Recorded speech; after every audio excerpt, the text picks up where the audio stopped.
First woman to become the Impact World Champion. She's fired. She has quit wrestling. Some of the other gimmick matches were some of the most traumatic moments of my life that I have to live with, feeling like I never had a choice.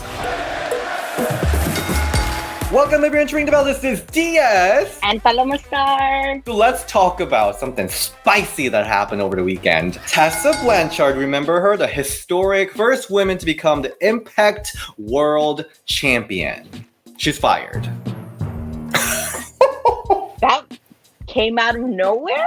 Yes. I did not expect that at all. I mean, I don't know what I expected, quite honestly, but it wasn't that. Impact Wrestling terminated Tessa Blanchard's contract and stripped of her historic World Championship. She was set to defend her championship at Slammiversary on July 18th against Eddie Edwards. So even though she was scheduled for Slammiversary, there were a lot of questions internally about whether she will be on the show or not, because she is currently in Mexico and she is not traveling to the United States for the show. She additionally refused to risk leaving the country of Mexico to film for Impact shows. So Impact has been asking her to send in some promo videos to kind of hype up the Slammiversary shows. Apparently she also refused to do that. There are also internal reports that Impact Wrestling was having contract negotiation process while she was holding that title hostage. Instances like this is why I can't take home belts from indie promotions.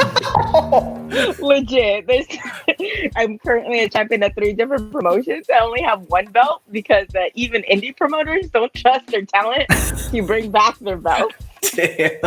So, and it's just saying. But I mean, I don't even think she really defended her title. I mean, she defended against Haya, and that's about it. So, I remember that, yeah. I mean, obviously, her winning the title is still historic. I just think her run was not going to be memorable at all. And I feel like it's unfortunate that it was bookended by controversies. Because remember when she first won, that whole stories came out about her saying all those things. And then now this whole thing happening. So it's really unfortunate that her reign as the first women world champion is based around this. I feel like people are going to remember this more than her actually being world champion, unfortunately. And I just don't understand why she wouldn't do the promos. Yeah, for her to be not even cooperating with the promo, which was a little confusing. I mean, so the news is that her contract was going to be up before Slammiversary, so she felt like she didn't have obligations to build for that pay-per-view. So I don't know, so that was really a little confusing part, especially because Impact had so much trust in her to put her as the top champion of the company. For her to be this not cooperative is honestly a little shocking. It's rather unfortunate because it's without a doubt that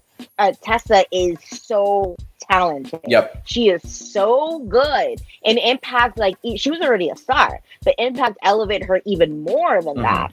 And it's just so unfortunate because I feel like, where does she go from here? That's a good question. I just hope that maybe from all this, maybe she does a lot of like self-reflection, lots of self-work, and maybe she comes back and pops up, I don't know, in War Wrestling in Ohio and wrestles me. I don't know. There are some news about where she's going next. Alex McCarthy of Talk Sports confirmed that Tessa Blanchard is likely going to join WWE. It's still very early in the process, but there is definite interest from WWE to sign Tessa Blanchard. But also on the other side, Ryan Satin said he would be very surprised if WWE brought her in anytime soon, not only because the signing has paused during the whole pandemic time, but also the whole allegation of bullying and racial slurs that happened around her winning the title. That is definitely kind of contradicting to what is happening right now in the wrestling world, kind of cleaning out that kind of negativity out of the locker room. I definitely agree with that. And you can't really hide that Tessa has been filled with controversies and things she said, that she's done. And I don't know if that outweighs how talented she is. And I guess it really depends on the company that is considering bringing her in or considering signing her, that they do have to sit down and think about those options for sure. She's really good. I just hope that everything else would reflect that too. And Impact totally put all their eggs in one basket and shot her through the moon and was stood behind her even after all these allegations came out. So I think it's kind of unfortunate for her not to almost return the favor, or at least, be a little bit more open in doing the promos for. So yeah, I would love to see her keep on wrestling again, but I also would love to see her not be followed by controversies. So AEW is another company that might be interested in Tessa Blanchard. I mean, if she walked out of Impact, the only place that she might be looking at is really just AEW and WWE, right? But apparently Tony Khan of AEW is a little worried about Tessa Blanchard's reputation, especially given that they recently banned Hogan family from attending their shows. So I don't think it will be a good look for AEW to have Tessa Blanchard in. I mean, but same for WWE. Their branding is so deeply aligned with anti-bullying and just like being a star. So for them to hire someone who has that attitude and is a bully, which is not confirmed, we don't know if it's true or not, but that might not go with their branding. Totally. I mean, I would kind of like to see everybody just kind of like pause and everything and like maybe have her, do some self-reflection and be like, oh, maybe it is me. Like all these companies that she's worked for. And the thing is, she's only 24. Like she's so young. She could take this time to really be like, I don't know, work on herself, because she doesn't have to work on her wrestling. She's already amazing as it is. Yeah. But I don't know. We'll see what happens. It'll be interesting to see where she lands. Let's talk about the Charlotte Flair a little bit, because Ric Flair, the dad of Charlotte Flair, is mad about all the hate that she's getting online. In one interview, Ric Flair said, "I am so mad about that." Can you do Ric Flair impersonation? I can't. I cannot. Okay. No. I am so mad about that. Just woo after everything. So this is what he said. "I am so mad about that. One mark after another. We're tired of seeing her. She's a millionaire and she can do whatever she wants." I mean, he's right. He kind of, yeah. And he continues saying, "I know she's the biggest star, but she's the best wrestler too. I swear to God, it makes me so damn mad. Woo! These people say, oh, you're holding back. Okay, well, you know what? Only way to find out who we're holding back is to turn it over to them. I'll give you the list of names that keep running by me. The media keeps bringing up. Give it to them. Let's see them stick a moonsault every night. Name 5 women that can do that. Name the 2. I can. Naomi. Naomi, Io Shirai, Bianca Belair, Sasha Banks. Sasha Banks. Candice LeRae could do a pretty sweet moonsault too if you want to throw her in there. If you're just basing it solely off of moonsault, which is kind of a random thing to base off of it. But okay, Ric Flair. Oh my gosh. Imagine if social media was around back in the day when Ric Flair was really limousine riding, jet flying. Oh my gosh. Can you imagine the tweets that he would say and the stuff that he would say, because he's saying this now? I will just say this is a very fatherly love for his daughter. It is great to see their blossoming family love. But we all know Charlotte's amazing. We all know her. She's super talented. But totally. He doesn't have to say that. Exactly. But as you can see from Peyton Royce's new finisher, we're gagged. And as you can see from Sonya Deville just ripping it off every week that she's given chance, we are not giving this people chance to showcase them. Even we're giving the chance, we're not letting them show their full potential. Charlotte Flair, she is given opportunity to do moonsault and corkscrew every match, but it seems very clear from Peyton's new finisher that she was able to do that the entire time. They are blocking a lot of moves that they can do. No, I agree for sure. I definitely think a lot of people are, because you legit have to get the moves that you're going to do approved or okayed, or because I do think that a lot of them are held back. But also I feel like a lot of them should be you know what, screw it, I'm going to do it. It's easier to ask for forgiveness than ask for permission. So go ahead, girls. Everybody who's out there, do your moves. I mean, a lot of the memorable moments that we remember from women's matches in the Divas era happened like that. The whole barricade spot between Melina and Michelle McCool happened like that. The Super Glam Slam, again, it was not permitted, but they just did it. Ric Flair is right that Charlotte is very talented, but it is statistically shown that she was given way more chances than anyone else. And you can see that from just how many matches and championship matches that she's got on pay-per-views or on Raw and SmackDown. It is just out there. Give other people a chance too. They can surprise you, and they are surprising you. For sure. I totally agree. Let's talk about Sarah Logan. So she has quit wrestling and she's becoming a full-time Viking, I guess. This is what she posted on Instagram. A lot has happened in my life recently, and I have stepped away from wrestling for the foreseeable future. Wrestling is all I've known since I was 17, so it's time I let myself focus on other things and explore other parts of myself. My Instagram is going to be different, but I promise it will be always reflecting of me. So if you want to take this crazy ride and buckle up, because things are been moving faster than I can keep up, my efforts have been showing on The Wild and Free TV. So she's going to have like a YouTube. Oh, okay. I was wondering, like, is that a TV channel? Like, no, just like Gaw TV, it's not an actual TV, it's a YouTube show. I think you'll be interested to see where she goes. And I do agree. I mean, whenever you've been doing something for so long, especially since she was 17, and I think she started training even before that. So I think it'll be kind of cool for her to focus on something else. And I feel like whenever you don't do something for a little bit, you start missing it more. So maybe she'll go off and be a Viking and be her awesome self somewhere else. And then she'll maybe eventually come back to wrestling when she gets a chance to miss it. Because I'm sure like being on the road the whole time takes a toll on you. Like taking all those moves takes a toll on your body too. Good for her. Do what makes you happy, girl. Go for it. And if she has a little time off from the Wild and Free life, she can check our DMs. So be on a Ring the Bell interview maybe. She has ignored it. Just kidding. I'm happy that Sarah is finding her true self. So you go, Sarah. You go, Glen Coco. Let's talk about the whole COVID situation a little bit. So last week it was reported that dozens of superstars, including the ones that were in the audience area, the NXT superstars, were tested positive. Right now, just Florida is just going crazy with the amount of people that's getting COVID. So some of the female superstars and female talents in WWE has also been tested positive for COVID. And the ones that are currently confirmed are Renee Young, who confirmed that not only her show was canceled, but she was tested positive for COVID.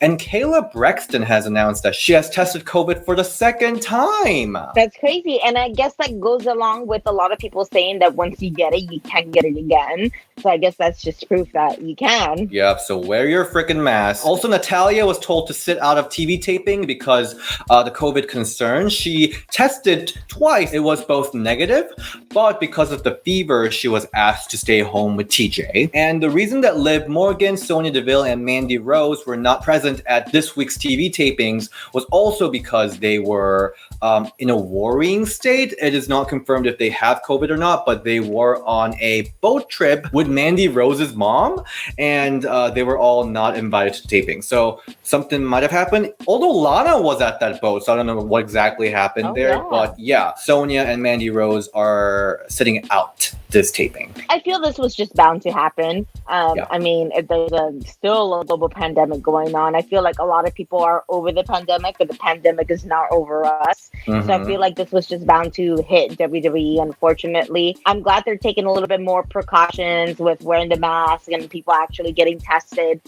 for this doesn't happen again, so it doesn't spread as much. But I did see too, like a lot of on social media, people like calling out like Braun Strowman and like Billy Kim, Peyton, Royce were out celebrating birthdays and like, oh, look at these people, this is what they're doing and stuff like that. So I guess we'll see what ends up happening and who comes back. And obviously everybody who's tested positive, wish them a fast and speedy recovery. I mean, it sucks, but I just hope that this kind of like opens your eyes a little bit more to WWE and be a little bit more, take a little bit further precautions and safety measures. Absolutely. This should be some weekly segment that we have. The new podcast, new YouTube show for the wrestlers. Guess who has a new podcast / YouTube? First of all, it is Alexa Bliss. It's a trend that everyone has a new podcast and YouTube show. But Alexa Bliss has this show called Uncool, where she interviews WWE superstars or celebrity or musicians. Basically, by interviewing them, they talk about before they were cool. They're talking about the time when they were uncool. I have a podcast coming out soon.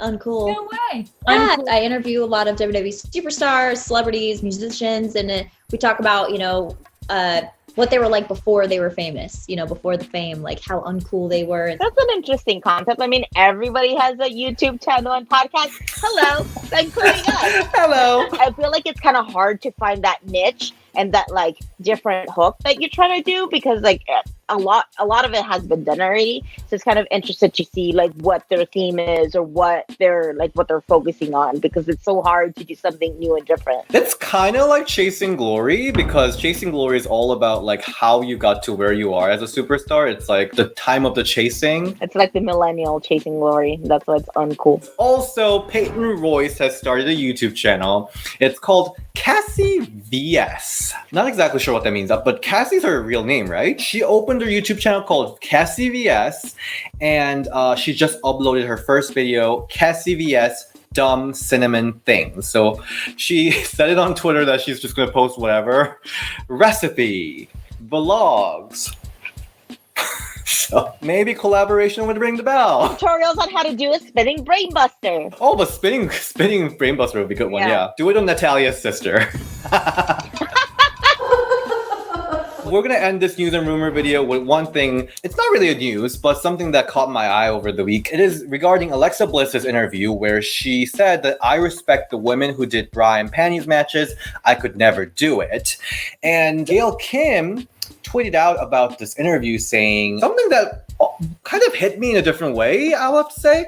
But this is what she said. I just have to say out loud that this, along with some of the other gimmick matches similar in nature, were some of the most traumatic moments of my life that I have to live with, feeling like I never had a choice. Abuse of power is correct. Then I was told even though I won, I had to strip to please the audience. Now I have to live with these memories and pictures. I have to live with shame, not them. Crazy. It's crazy to hear, because I've been in that position before where I've done matches or spots that I didn't necessarily want to do, but was either do this stupid stuff or not be on the show. Mm-hmm. So as a wrestler, I always wanted to be on the show. I always wanted to be in front of a crowd.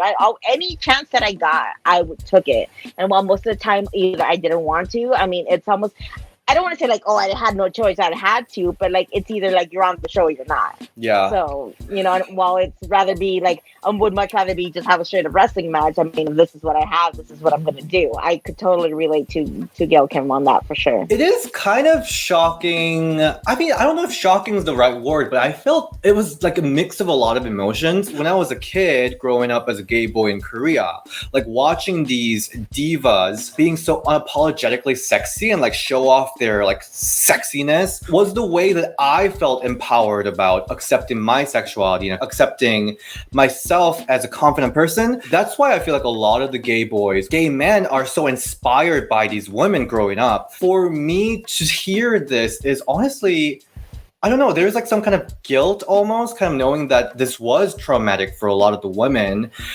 even though that we as an audience were just so inspired. I could totally see why you would think that, but I think the difference of it, because I totally agree, anybody, especially women, embracing their sexuality and kind of being like, because you're almost as a woman, you're taught like, oh no, you either like can't show it at all, you're showing too much, if you show too much, you're insert word here. So it's awesome, like some people, women especially, owning it and like be like, yeah, guess what, I'm hot and I know it, or like, like just being so empowered by it. But I feel like the difference is like having the choice of it. You're right. Like I think that's what the difference is like, having the choice of being taken away from you. Exactly. Because if you want to go for it, strut yourself, girl, go for it. I love when women are take that sexuality and use it instead of like being used against them. They use it as power.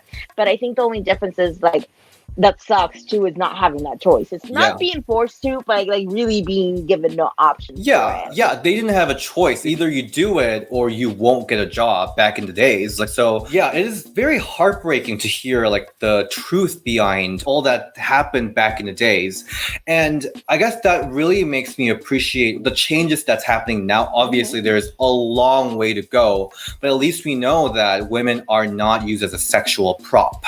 They're not used as a storyline device, and they're not used as an eye candy, which they did. There's so much more than that. We were able to get these changes because of the sacrifices of people like Gail Kim, Trish Stratus, Lita, Tori Wilson. Like all the interviews, when I talk about these moments, they're almost like a little shame from them talking about these moments. And it was heartbreaking for me to like see that, because I guess I didn't realize that as an audience, but still they wanted to go out there and show athleticism. They wanted to show this great storytelling, and they did. And I think that is the start of this revolution that led us to see this change that we're seeing right now. I totally 100% agree on that for sure, because I feel like if the women didn't have to go through that, they wouldn't have been so much more drive and powerful women trying to strive to either change that or embrace that today. So I think, and while it is unfortunate that they did have to go through that, I used to feel like the seeds for the women evolution or revolution were planted back then for sure. So I think, I mean, everybody has to come from somewhere. Every story has to start somewhere. And I feel like the awesome women movement, and especially in women's wrestling that we're seeing, was definitely started even back then. Because I feel like a lot of people were like, oh, Paige started it, or Sasha and Bailey started it. But no, it was like women from that era who really started it and wanted to be like, yeah, we could be hot, but guess what? We could also wrestle too. And I feel like back then they were just designated to be hot, and that's it. Mm-hmm. So I'm glad that we're able to now that so many women now could be both, and you can be both. Like, just because you're hot doesn't mean you can't wrestle, and just because you can wrestle doesn't mean you're not hot. Absolutely. So I'm glad that we're able to marry both. I mean, you could be both and embrace both sides of it. Why not? Super shout out, like you said, to Gail Kim and all the other women who came before me, because I am able to do that, and now there are more choices other than just like, well, it's either bra and panties or nothing. And just looking at the diversity of WWE women's roster right now, the NXT, the hiring process is just so different. Back in the days, they literally picked women from the catalog models. There are examples of that. But now we're just looking at different aspect. We're looking for diverse people with different things they can offer. If even like Scarlett Bordeaux bound in NXT, if she's coming in showing some sex appeal, that is now something we can enjoy now because they actually have a choice. We are seeing various sides of femininity, and that is great. It was just hard. I don't know why, but this tweet just kind of like hit me, and I was like, wow, I really didn't know anything. Yeah. But then again, also, I think that is super powerful that you did even share that, because I feel like even most people who did watch it then and would probably read that tweet, that would be like, whatever. But I feel like it shows a lot how much even like you know and have grown and see where they're coming from, because what we see on TV was just characters, you know. We didn't necessarily, especially being younger too, you didn't necessarily think about the person who was in that ring. We just thought like, oh, Lita's cool. We didn't really think about Amy, you know. And also, like, how were we supposed to know, you know, like, and they did such a good job of playing up for it, because every single woman in that ring legit looked like they were having a great time. Mm-hmm. And I think that's a testament to them, where they can make a shitty situation, which is so unfortunate because they shouldn't have to make a shitty situation look like they're having a good time. But I think that's just a testament to their professionalism and their wanting to change and to move women forward. Props to all the women from the wrestling. They had so much to fight. But anyway, thank you so much for watching this week's News and Rumor. Hope you had a great time discussing everything that was happening. Paloma, where can we find you? You can find me on Instagram and Twitter at Paloma Star. And this is a perfect time for me to say that I had an amazing sit-down interview and conversation with a friend of the show, Sarah Shockey, and the amazing, super talented Marty DeRosa on their podcast called Marty and Sarah Love Wrestling. And I think that just goes piggybacks perfectly with what we were just talking about, where I legit sit down and have a super honest, straightforward conversation about what it's like being a woman wrestler in the world today, and also with the whole speaking out movement. It was a great conversation. I've gotten so much positive feedback. So definitely, if you haven't had a chance to check it out, go check it out and subscribe to their podcast, because Sarah and Marty are amazing at it. It's super hilarious. But I thought it was really awesome and honored that they even asked me on, because they did say that throughout this whole thing, all these podcasts and all these YouTube channels, all you had is men speaking on the speaking out movement. And well, of course, men have been affected by sexual harassment, sexual abuse, but you never heard from the women's side. It's always like men giving their opinions on it.